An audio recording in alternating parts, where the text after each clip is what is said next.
Amen. Amen. En effet, notre Dieu nous a tout donné. Il a initié la saison de la foi pure pour redonner la parole pure à son Église.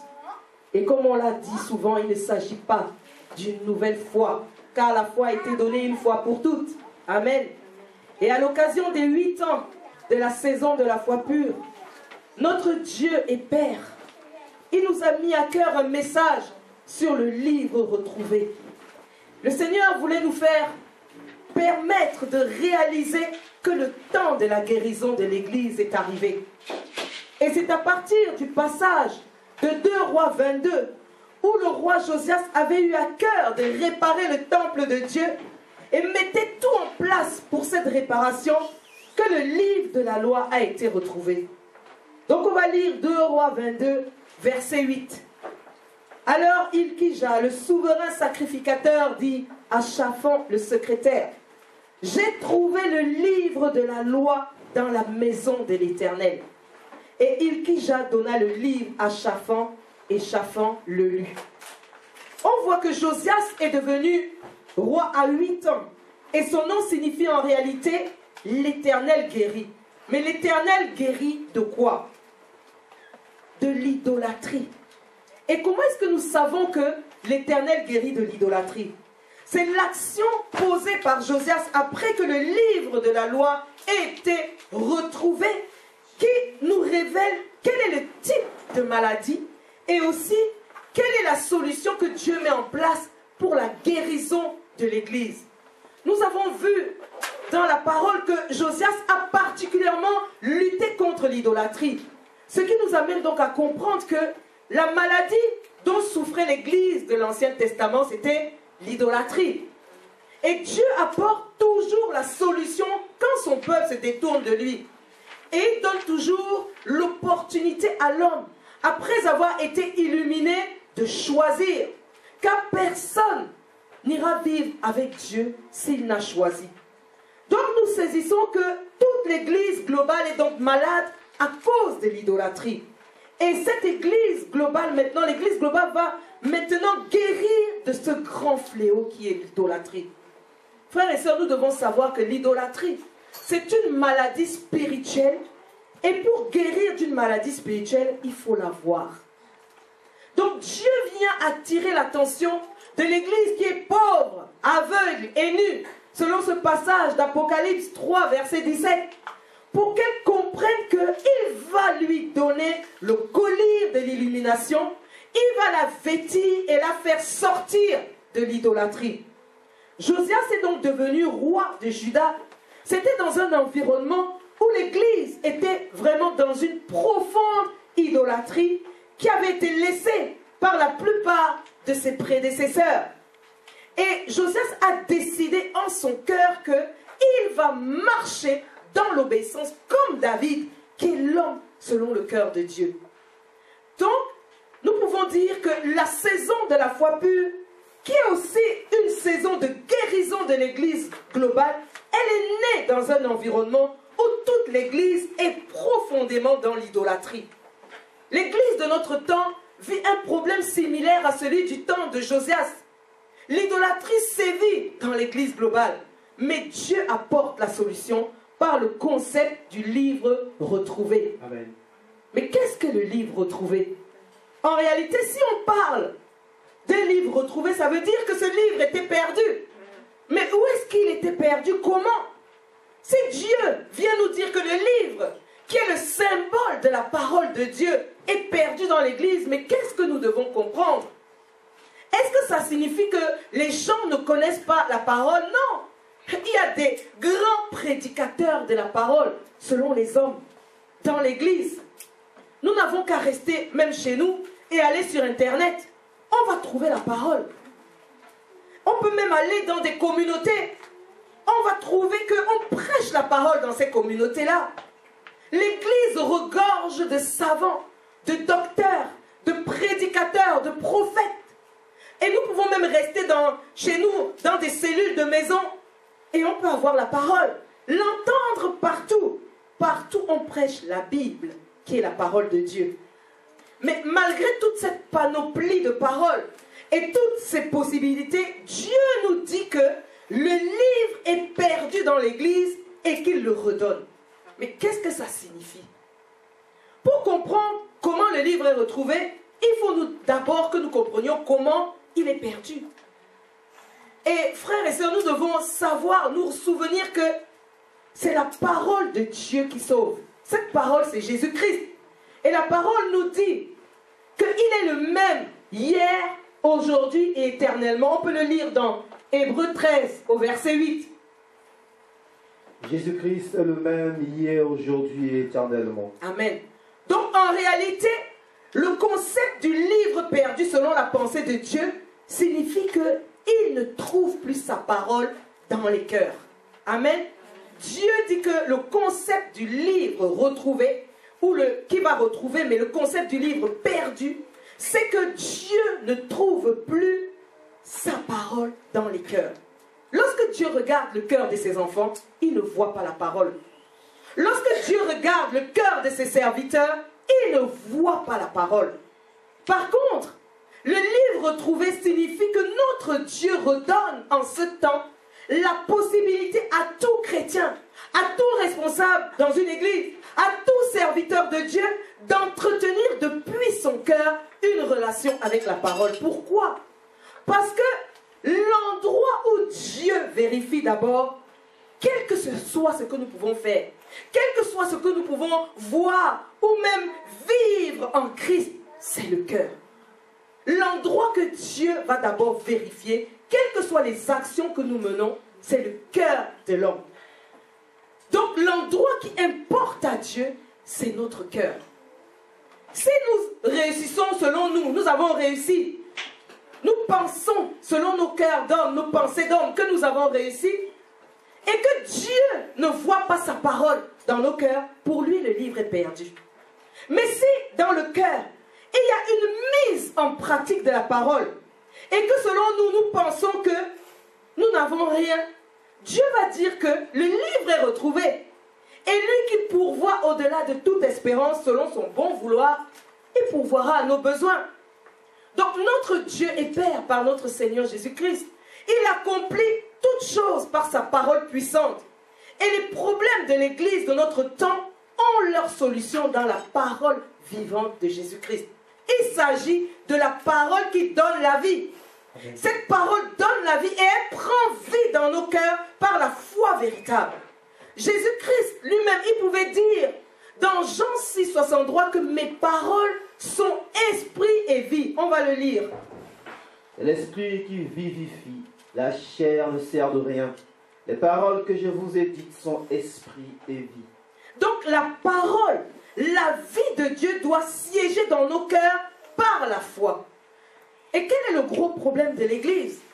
Son gros problème, ce n'est pas qu'elle ne sache pas que la vie doit siéger dans les cœurs. Non, au contraire, elle le sait. Mais si nous outrepassons notre manière de voir selon les hommes, qui se focalisent sur les faits visibles ou bien les actes visibles, et que nous regardions une fois comme notre Seigneur lui-même regarde, c'est-à-dire au cœur, nous allons comprendre pour la plupart que le vrai problème de l'Église, c'est en nous et non à l'extérieur. Amen. On va lire ce que le Seigneur nous dit à propos du cœur de l'homme et de l'endroit qui lui importe. 1 Samuel 16, verset 7. L'Éternel dit à Samuel, ne prends point garde à son apparence et à la hauteur de sa taille, car je l'ai rejeté. L'Éternel ne considère pas ce que l'homme considère. L'homme regarde à ce qui frappe les yeux, mais l'Éternel regarde au cœur. Amen. L'Éternel ne considère pas ce que l'homme considère. L'Éternel regarde au cœur. Donc Dieu regarde au cœur. Non pas que le visible ne compte pas, bien au contraire, mais le point de départ de toute action de Dieu en l'homme, c'est dans son cœur. Et le point, maintenant que l'homme qui écoute la parole et qui veut voir Dieu de tout son cœur doit regarder, c'est quoi? C'est son cœur. L'homme doit regarder à son cœur. Et c'est comme ça que le Seigneur Jésus-Christ pouvait nous dire dans Matthieu 15 que c'est du cœur que proviennent toutes les mauvaises choses. On va lire Matthieu 15, verset 19. Car c'est du cœur que viennent les mauvaises pensées, le meurtre, les adultères, les impudicités, les vols, les faux témoignages, les calomnies. Mais il faut savoir que c'est aussi dans le cœur que Dieu vient mettre la vie. Comme on va le lire dans 2 Corinthiens 4, verset 6. Car Dieu qui a dit, la lumière brillera au sein des ténèbres, a fait briller la lumière dans nos cœurs pour faire resplendir la connaissance de la gloire de Dieu sur la face de Christ. Donc l'église que nous sommes une entité spirituelle que Dieu bâtit par sa parole et son esprit dans le cœur de l'homme déchu, quel qu'il soit. Donc lorsque l'église marche conformément à la parole de vie et l'esprit de Christ qui vivifie, elle va remporter toutes les victoires selon la pensée de Dieu. Mais si c'est du cœur que viennent les mauvaises choses, comme notre Seigneur et Maître Jésus-Christ nous l'a dit dans Matthieu 15, 19 qu'on vient de lire, comprenons que la solution de tous les problèmes de l'Église sera aussi déposée dans le cœur par la parole. Donc pour comprendre la solution que Dieu met aujourd'hui à la disposition de son Église, nous devons nous poser une question et nous demander, mais quelle est la relation que nous avons dans nos cœurs avec la parole de vie? Est-ce pour la vie en nous ou est-ce pour la vie pour les autres? Ou est-ce que c'est pour que les choses du monde visible, selon nous, puissent prédominer sur la vie que nous devons d'abord avoir dans nos cœurs? Est-ce que c'est pour que nous puissions tous devenir des hommes et des femmes de Dieu connus du monde, mais inconnus du Père? Et nous allons donc voir, à partir de l'analyse de ce passage de 2 Rois, chapitre 22, comment Dieu met en place la guérison de l'Église. En réalité, Dieu vient ôter l'idolâtrie dans l'Église. Et cela se fait par une grande illumination de la parole. Le concept du livre retrouvé, c'est vraiment apporter l'éclairage correct dans le cœur, afin que l'homme maintenant puisse distinguer depuis son cœur, par la parole, ce qui est de Dieu et ce qui n'honore pas Dieu. Et nous allons voir que la résolution de Josias d'obéir à Dieu est déterminante. Cette résolution est déterminante pour que Dieu maintenant lui accorde de réaliser par la parole les travaux de réparation du temple selon la pensée de Dieu. Mais quel est le rapport qu'il y a entre 8 ans, qui est l'âge de succession, d'accession de Josias à la royauté, et les 8 ans de la saison de la foi pure? Nous avons déjà annoncé plus haut que la saison de la foi pure, comme Josias, est né dans un environnement où l'Église était dans une profonde idolâtrie. Mais quel est le symbole de Josias dans notre temps? Sur le plan purement spirituel, Josias, il est le résultat d'une prophétie qui avait été faite en pleine idolâtrie pendant que Jéroboam officiait. Un prophète envoyé par Dieu, il est allé prophétiser sur l'autel en annonçant comment Dieu allait préparer et apporter aussi la solution pour l'anéantissement de l'idolâtrie. On va lire ce passage qui est dans 1 Roi 13 et on va lire le verset 1 et 2. Voici un homme de Dieu arriva de Juda à Bethel par la parole de l'Éternel pendant que Jéroboam se tenait à l'autel pour brûler des parfums. Il cria contre l'autel par la parole de l'Éternel et il dit: Autel, autel, ainsi parle l'Éternel. Voici, il naîtra un fils à la maison de David. Son nom sera Josias. Il immolera sur toi les prêtres des hauts lieux, qui brûlent sur toi de parfums, et l'on brûlera sur toi des ossements d'hommes. Amen. Nous voyons que cette idolâtrie de Jéroboam, c'est le symbole pour nous aujourd'hui de la désobéissance de l'Église. Cette Église qui marche selon son propre gré, qui marche selon ses propres voies. L'Église qui fait sa volonté et non plus la volonté de Dieu. Comme au temps de Jéroboam, notre Seigneur nous a fait vivre un grand symbole. C'était par une prédication qu'il a donnée le 26 mars 2004 et qui s'intitulait « Vaincre les obstacles internes à la construction de l'Église ». Suite à cette prédication qui parlait justement de l'idolâtrie dans l'Église et qui annonçait que Dieu préparait une solution comme Josias, le Seigneur a permis au peuple de la saison de la foi pure, qu'il a conduit lui-même jusqu'alors, de réaliser à l'occasion de ce 8e anniversaire que nous venons de fêter, que le livre est retrouvé. Amen. Le livre est retrouvé. L'illumination véritable est à la disposition de l'Église globale. Tout le peuple de Dieu et tous les serviteurs désireux de plaire à Dieu, ils peuvent maintenant retrouver la parole capable de pénétrer dans les cœurs. Le symbole des 8 ans, comme Josias, ça nous conduit vraiment à dire tout simplement aujourd'hui que la parole de la foi pure redonne à l'Église, que Dieu redonne à l'Église globale, peut maintenant être librement annoncée. Et nous savons que beaucoup de serviteurs de Dieu vont désirer plaire à Dieu. Et ils vont travailler comme Josias s'ils reçoivent la parole pure.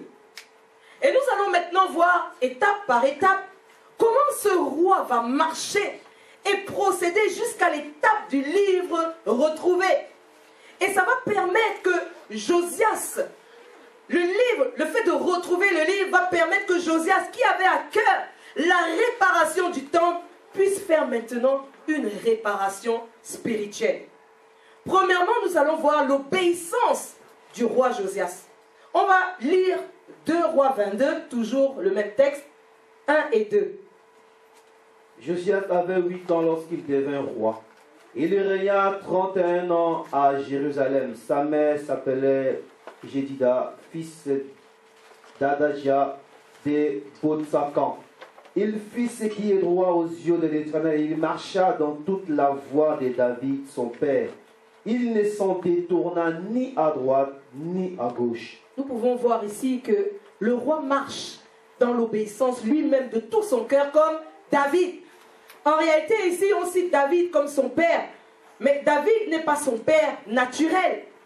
Mais il est son père. Pourquoi? Parce que parmi tous les prédécesseurs de Josias, il est parmi ceux qui ont obéi de tout leur cœur à Dieu. Donc nous voyons que Josias a le désir de plaire à Dieu comme David et il le fait de tout son cœur. Ensuite, quelle était la motivation de Josias avant le livre retrouvé? Et cette motivation va se voir comment? Ça va se voir dans les réparations du temple.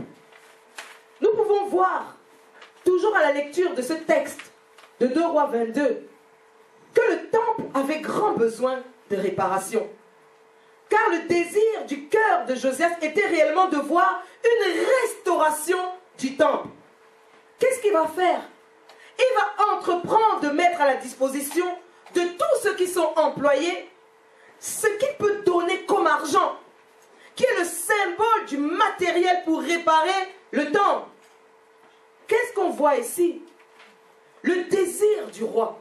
Son désir, c'est déjà de faire un travail pour les réparations de la maison de l'Éternel. Et ce désir dans son cœur, il est apprécié par Dieu.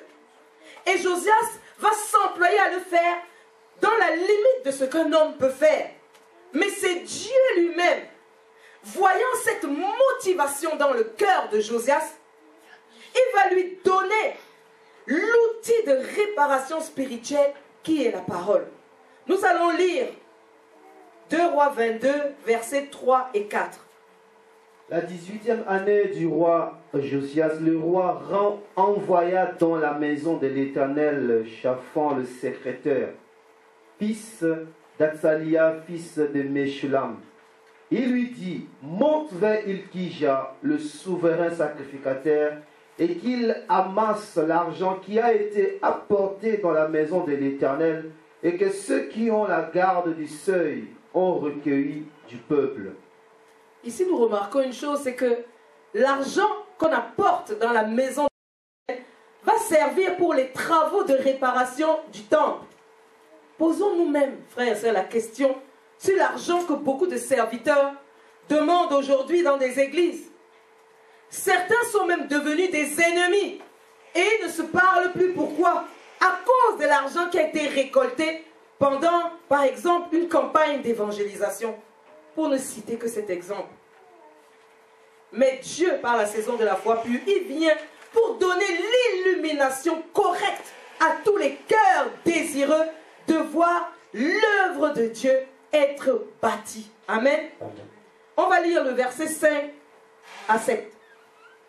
On remettra cet argent entre les mains de ceux qui sont chargés de faire exécuter l'ouvrage dans la maison de l'Éternel.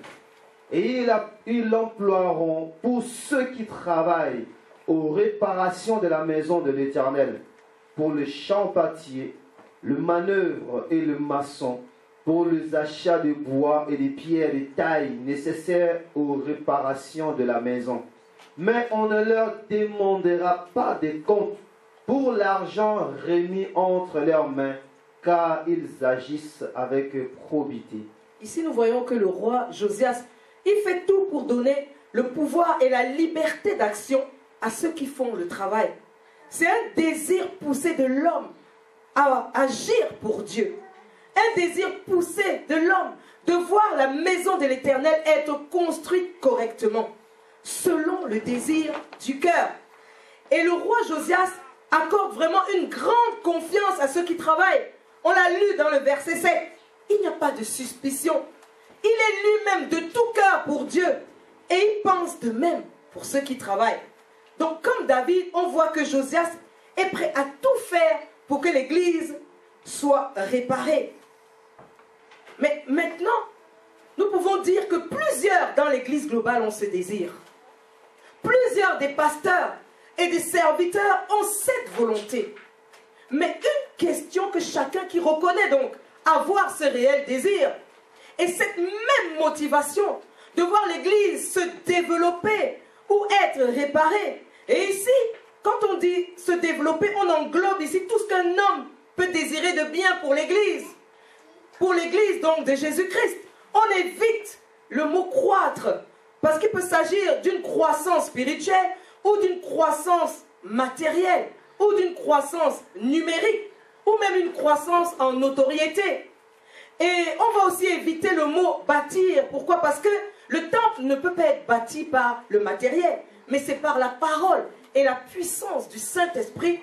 Donc, que le temple est bâti. Donc, on va dire se développer pour tout ce que nous voulons de bien pour l'Église de Jésus-Christ, selon donc toute la bonne volonté de l'homme.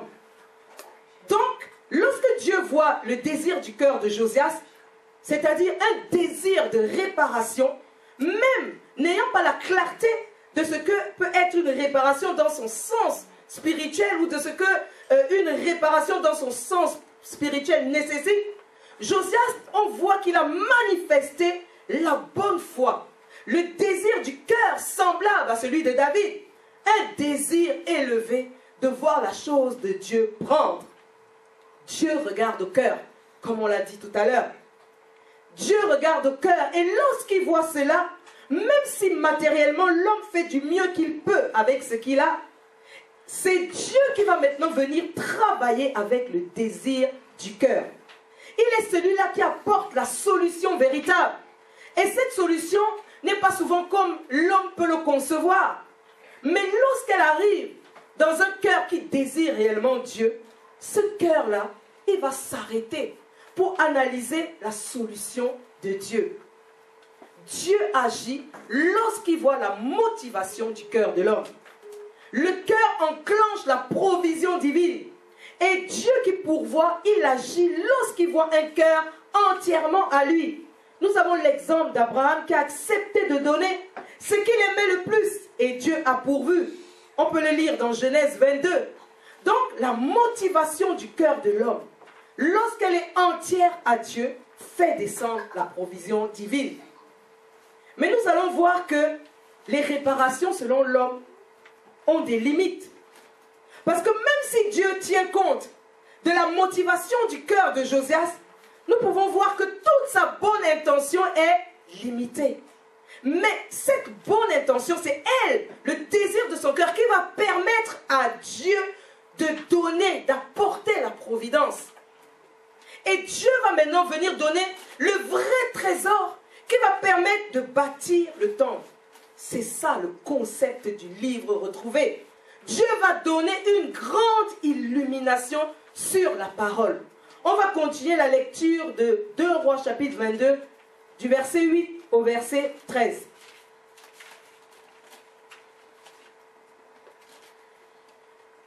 Alors il Hilkija, le souverain sacrificateur, dit à Shaphan, le secrétaire, « J'ai trouvé le livre de la loi dans la maison de l'Éternel. » Hilkija donna les livres à Shaphan et Shaphan les lut. Puis Shaphan, le secrétaire, alla rendre compte au roi et dit, « Tes serviteurs ont amassé l'argent qui se trouvait dans la maison et l'ont remis entre les mains de ceux qui sont chargés de faire exécuter l'ouvrage dans la maison de l'Éternel. » Shaphan, le secrétaire, dit encore au roi, « Le sacrificateur Hilkija m'a donné un livre, et Shaphan les lut devant le roi. Lorsque le roi entendit les paroles du livre de la loi, il déchira ses vêtements. Et le roi donna cet ordre au sacrificateur Hilkija, à Shikam, fils de Shaphan, à Akbor, fils de Miché, et à Shaphan le secrétaire, et à Asaja, serviteur du roi. Allez consulter l'Éternel pour moi, pour le peuple et pour tout Juda au sujet des paroles de ces livres qu'on a trouvés. Car grande est la colère de l'Éternel qui s'est enflammée contre nous, parce que nos pères n'ont point obéi aux paroles de ces livres et n'ont point mis en pratique tout ce qui nous est prescrit. Dieu ne vient pas pour condamner. Il vient en réalité récupérer ceux qui ont encore une conscience et accepter par la puissance du Saint-Esprit de se remettre en question. Et pour se remettre en question, ils vont aller eux-mêmes interroger Dieu comme Josias lui-même l'a fait en son temps. Lorsqu'on lui a lu les paroles du livre, on le voit dans le verset 13, il dit « Allez consulter l'Éternel pour moi, pour le peuple, pour tout Juda au sujet des paroles de ce livre qu'on a trouvé. » On a vu Josias a déchiré ses vêtements. Il a utilisé en réalité la procédure de son époque pour interroger Dieu. Et aujourd'hui, nous avons le Saint-Esprit. Et nous pouvons interroger Dieu en toute sincérité de cœur lorsque nous écoutons sa parole. Dieu a initié une nouvelle saison, la saison de la foi pure, pour redonner à tout son peuple la possibilité de retourner à la parole véritable qui agit dans le cœur. C'est vraiment une personne qui aime Dieu, écoute cette parole, elle devrait pour une fois outrepasser les commandes médiocres de sa personne et aller directement comme Josias devant Dieu. Beaucoup de serviteurs de Dieu ou de chrétiens, ils peuvent en écoutant ceci dire, mais je consulte Dieu, je prie, je jeûne. Oui, mais comment le fais-tu? Quelles sont tes motivations? Qu'est-ce qui te pousse à aller devant Dieu? Est-ce pour aller demander les choses de la terre, pour ressembler à Babylone, pour dépasser les gens de Babylone? Est-ce que c'est pour demander l'onction, pour faire les miracles? Je suis un serviteur de Dieu. Si c'est cela, la motivation de ton cœur, lorsque tu approches Dieu, il te dit d'outrepasser les commandes médiocres de ta personne et d'aller devant lui comme Josias l'a fait. Je dis commande médiocre à cause des pensées de l'homme qui sont éloignées de Dieu et sont promptes à nous perdre si nous ne faisons pas attention. Jésus-Christ pouvait dire ceci à Pierre, on va le lire dans Matthieu 16, 23, que ces pensées ne sont pas celles des hommes. Matthieu 16, verset 23.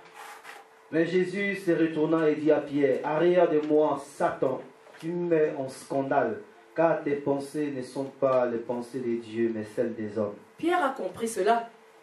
Nous le voyons. Il a accepté la correction que la parole de Jésus-Christ pouvait apporter à ses pensées. Gloire à Dieu. Et ce grand serviteur, il nous a d'ailleurs prouvé par la suite que nous devons nous armer à avoir les mêmes pensées de Jésus-Christ. On peut le lire dans 1 Pierre 4, verset 1. Ainsi donc, Christ ayant souffert dans la chair, vous aussi armez-vous de la même pensée. car celui qui a souffert dans la chair en a fini avec le péché. Celui qui laisse ses pensées l'envahir, en réalité, il refuse ainsi de reconnaître qu'il a les pensées de l'homme qui sont contraires à la pensée de Jésus-Christ. Devant toutes les situations, il laisse les esprits de raisonnement, les pensées d'élévation de l'homme qui veut avoir raison et qui en réalité c'est un refus de crucifier la chair. Il laisse toutes ces pensées-là l'envahir. Et au final, c'est lui qui s'éloigne de ce que Dieu voulait lui transmettre. Le livre est retrouvé, comme on l'a dit. Mais qu'est-ce qui s'était passé avant? Notons que l'illumination était perdue lorsque Jéroboam a fait le veau d'or dans l'église. Il a fait le veau d'or et il a ainsi entraîné toute l'église en pleine idolâtrie. Le peuple qui était avec lui. C'est une idolâtrie aveugle, quoique étant en pleine parole. Avec l'idolâtrie, le cœur de l'homme est séduit par le péché et il ne peut adorer Dieu. Il faut une réelle illumination pour qu'on réalise même qu'on est dans l'idolâtrie. Et remarquons à ce sujet qu'avant qu'on ne retrouve le livre, Josias obéissait à Dieu, n'est-ce pas? Oui, Josias obéissait à Dieu. Mais on peut dire qu'il ne voyait pas les idoles dans le temple. Pourquoi? Parce qu'il a entrepris les travaux pour ôter ces idoles après qu'on ait retrouvé le livre. Et c'est ce livre, lorsqu'il a été retrouvé, qui lui a maintenant donné une grande clarté de compréhension de la constitution spirituelle de l'Église. Amen. Et c'est ce que fait la parole de la saison de la foi pure. Amen. Elle apporte comme plus à tous ceux qui la reçoivent en toute humilité de cœur. Et ceux qui sont de bonne foi comme Josias et qui aiment Dieu, ils deviendront davantage efficaces par la puissance d'illumination que Dieu va leur accorder. Donc, que va donc produire l'illumination de la parole dans le temple? Les réparations maintenant selon Dieu. Amen. Et c'est ce qu'on va voir dans 2 Rois au chapitre 23. Le concept du livre retrouvé pour permettre que l'église du temps du roi Josias retourne à l'adoration de Dieu et Dieu seul, en quittant donc l'idolâtrie, nous montre que quel que soit le problème que peut traverser l'église, il faut qu'elle retourne à l'obéissance à la parole véritable de Dieu. Pourquoi? Parce que lorsque le livre est retrouvé, le peuple quitte l'idolâtrie. L'illumination véritable va permettre de voir clairement qu'on marchait dans la désobéissance et Dieu nous aide donc à retourner dans l'obéissance. Le livre retrouvé que Dieu met à la disposition de tout son peuple, c'est le concept de la foi pure. Il ne s'agit pas d'une nouvelle foi. Non, la foi a été donnée une fois pour toutes par notre Seigneur Jésus-Christ. Et nous pouvons le lire. Il n'y a qu'une seule foi. On le voit dans Jude 1, au verset 3 que nous allons lire. Bien-aimés, comme je désirais vivement vous écrire au sujet de notre salut commun, je me suis senti obligé de le faire afin de vous exhorter à combattre pour la foi qui a été transmise aux saints une fois pour toutes. La foi a été transmise aux saints une fois pour toutes. Donc comment pouvons donc nous comprendre en réalité ce concept de foi pure qui caractérise le livre retrouvé que Dieu nous redonne comme au temps de Josias? De quoi s'agit-il concrètement? De manière simplifiée, nous pouvons dire qu'il s'agit d'une illumination correcte de la même parole que nous avons toujours eu l'habitude d'entendre. Et le concept d'illumination correcte étant relié directement au cœur de l'homme qui reçoit la parole. Et je dirais à ce sujet, comme Paul l'a écrit dans Éphésiens, que les yeux de nos cœurs s'ouvrent au nom de Jésus-Christ. Amen. On va lire Éphésiens 1, 18. Et qu'il illumine les yeux de votre cœur pour que vous sachiez quelle est l'espérance qui s'attache à son appel, quelle est la richesse de la gloire de son héritage qu'il réserve aux saints. Amen.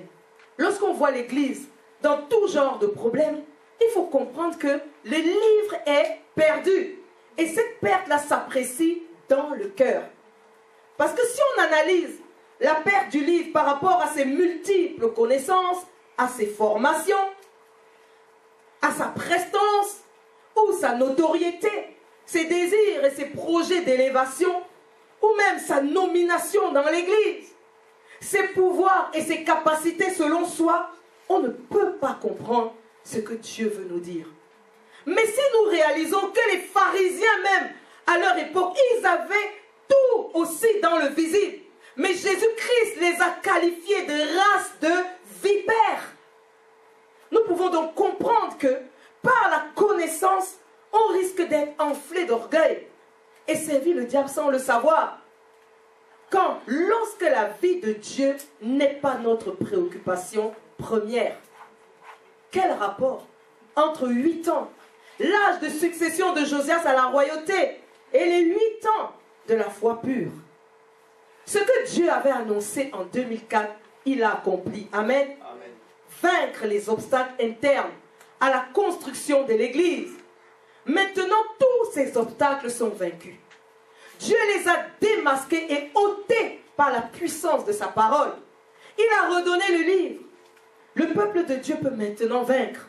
L'Église de Jésus-Christ peut se lever et marcher conformément à la parole de vie et de l'Esprit de Christ qui vivifie, afin de remporter maintenant toutes les victoires selon la pensée de Dieu, car la parole de Dieu retourne dans les cœurs. Amen. Amen.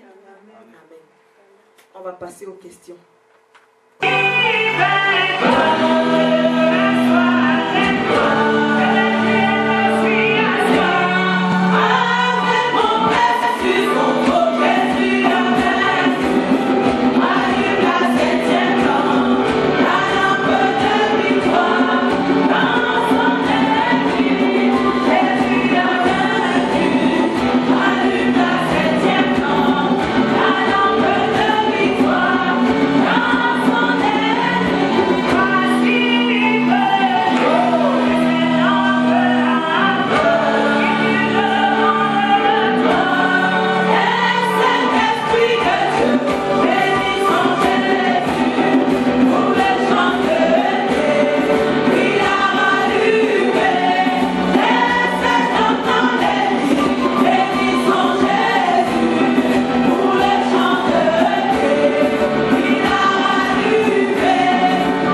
son Fils. Nous allons encore lui dire, tu m'as aimé le premier, mon Dieu. Désobéissant, tu m'as aimé, mais tu es venu pour me rendre obéissant. Et je vais encore te bénir par ce cantique.